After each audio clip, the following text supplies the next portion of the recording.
Mu gahinda kenshi Zion Temple Celebration Center ni agahinda, ntabwo byoroshye. Zion Temple yose aho yaba iherereye ku isi hose iri mu gahinda yatewe n'urupfu rw'uyu mupasiteri witwa Pastor Emmanuel Mugisha.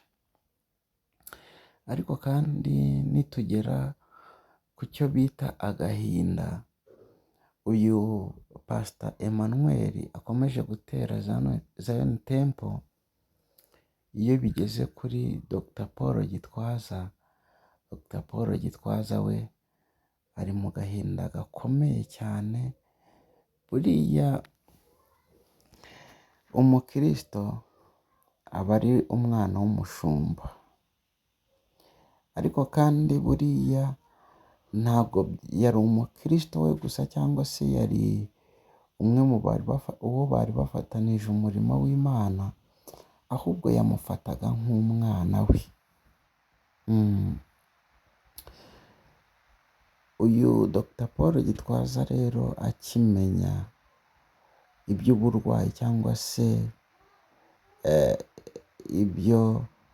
ibya mbere y'urupfu, mbere y'uko yitaba Imana, Dr. Paul Gitwaza akibimenya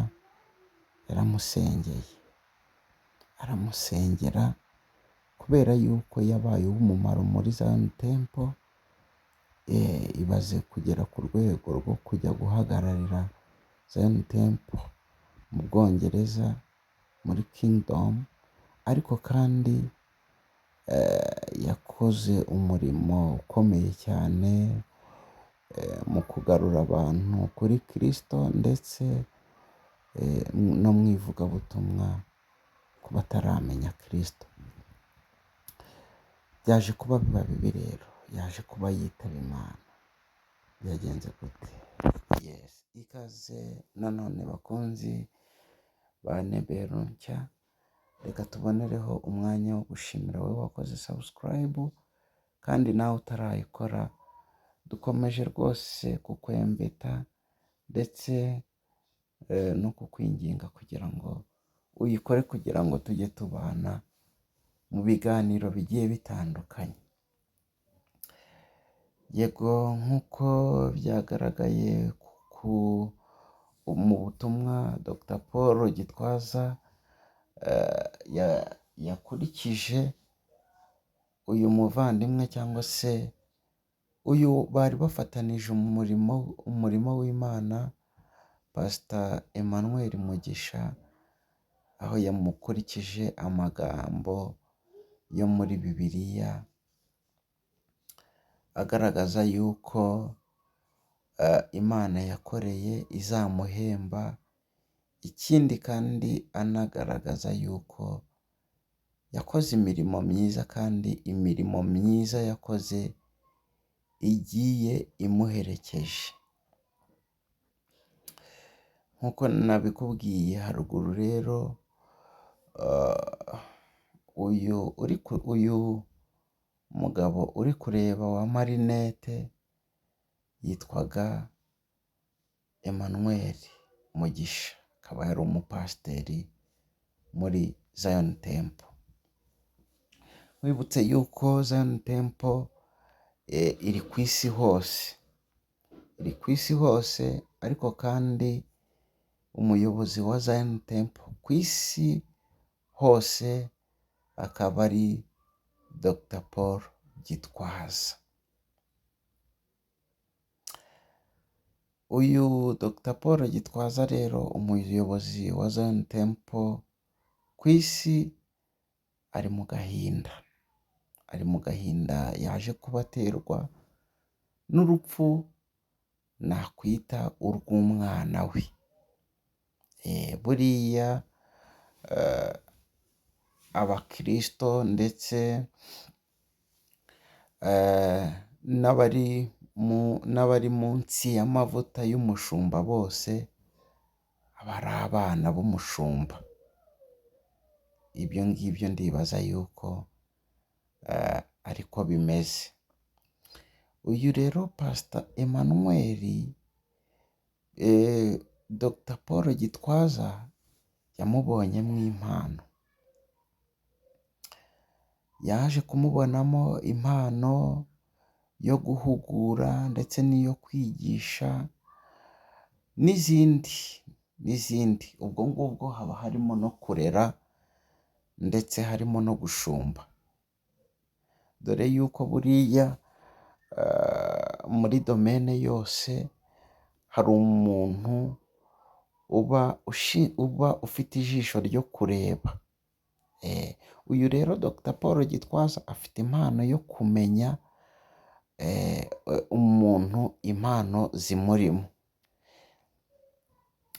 Dr Paul Gitwaza rero yaje kumenya impano z'uyu nguyu Mugisha Emmanuel, arangije abona yuko yaba uwo kwizerwa, abifashijwe n'Imana. Arangije aramusengera kugira ngo abe umushumba w'intama.